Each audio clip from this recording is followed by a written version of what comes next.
para calcular la fuerza, que de pronto no aparece en la guía, tenemos que tener en cuenta es la suma de las fuerzas. Y también la suma de las fuerzas tiene que ser 0. Entonces, vamos a ver qué fuerzas hay allí. La primera fuerza que hay allí es el peso del oso, que está dirigida hacia abajo. La segunda fuerza es el peso de la tabla. La tercera fuerza es el peso de la canasta de golosinas. Y la cuarta fuerza es la tensión de la cuerda. Pero aquí hay algo particular. Esa tensión forma un ángulo de 60 grados con la tabla. Si yo construyera un plano cartesiano sobre el punto donde termina la tabla, esa tensión se puede descomponer en sus componentes rectangulares. La tensión en y la tensión en X.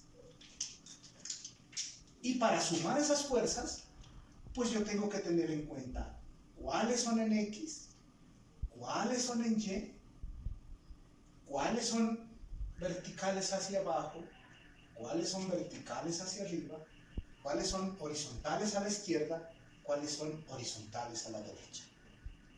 Entonces, vamos a sumar esas fuerzas. Entonces, en el eje X, o sea, horizontales, ¿qué fuerzas hay? Hay solamente la tensión en X. Y la tensión en X se halla multiplicando la tensión por coseno del ángulo. Entonces, la tensión en X, que ya la habíamos encontrado,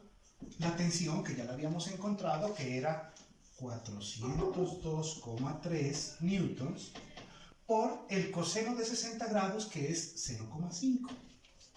Entonces, 402.3 dividido 0.5, eso me da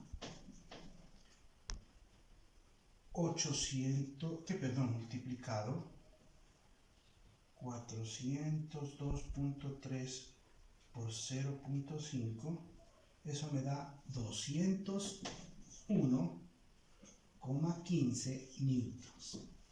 Esa es la tensión en X. Pero si vemos el gráfico, está dirigido hacia la izquierda. Hacia la izquierda la vamos a considerar negativa.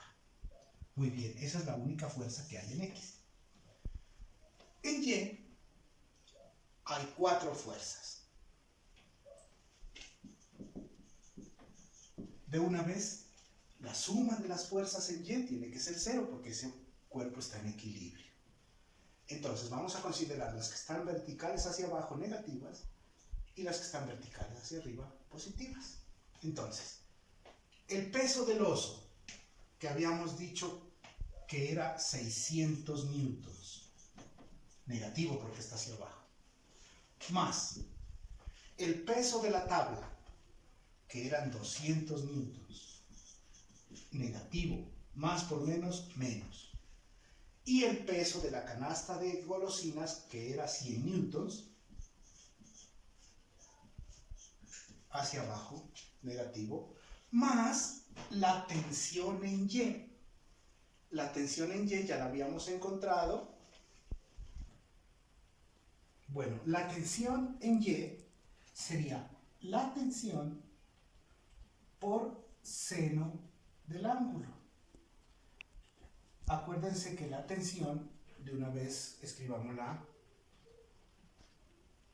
la tensión nos dio 402,3 por seno del ángulo, seno de 60 grados, que es 0,87. Entonces, eso nos daría, hagámosle 402.3, eso nos da 350. Pongámosle 350. Entonces, aquí, en vez de todo esto, colocamos 350 newtons. Eso debe ser igual a 0. ¿Listo? Entonces, si sumamos estas fuerzas, sería menos 600, menos 200 sería menos 800, menos 100 daría menos 900, menos 900 más 350 nos daría menos 550 newtons igual a 0. Eso en el eje Y. Bien, entonces en el eje Y, pues obviamente nos da una fuerza de menos 550 newtons. Para hallar la fuerza resultante, pues tendríamos que utilizar el teorema de Pitágoras. Entonces la fuerza resultante es igual a la raíz cuadrada de las fuerzas en X al cuadrado más las fuerzas en Y al cuadrado. Entonces la fuerza resultante sería la raíz cuadrada de menos 201.15 al cuadrado más menos 550 al cuadrado. Entonces, detenémoslo. ¿Ya? O sea que la fuerza resultante entonces nos da 585.63 newtons. Esta es la fuerza que ejerce el pivote sobre la barra. Eso es entonces el problema. ¿Por qué son fuerzas negativas? Porque son dirigidas hacia abajo. Eso era todo.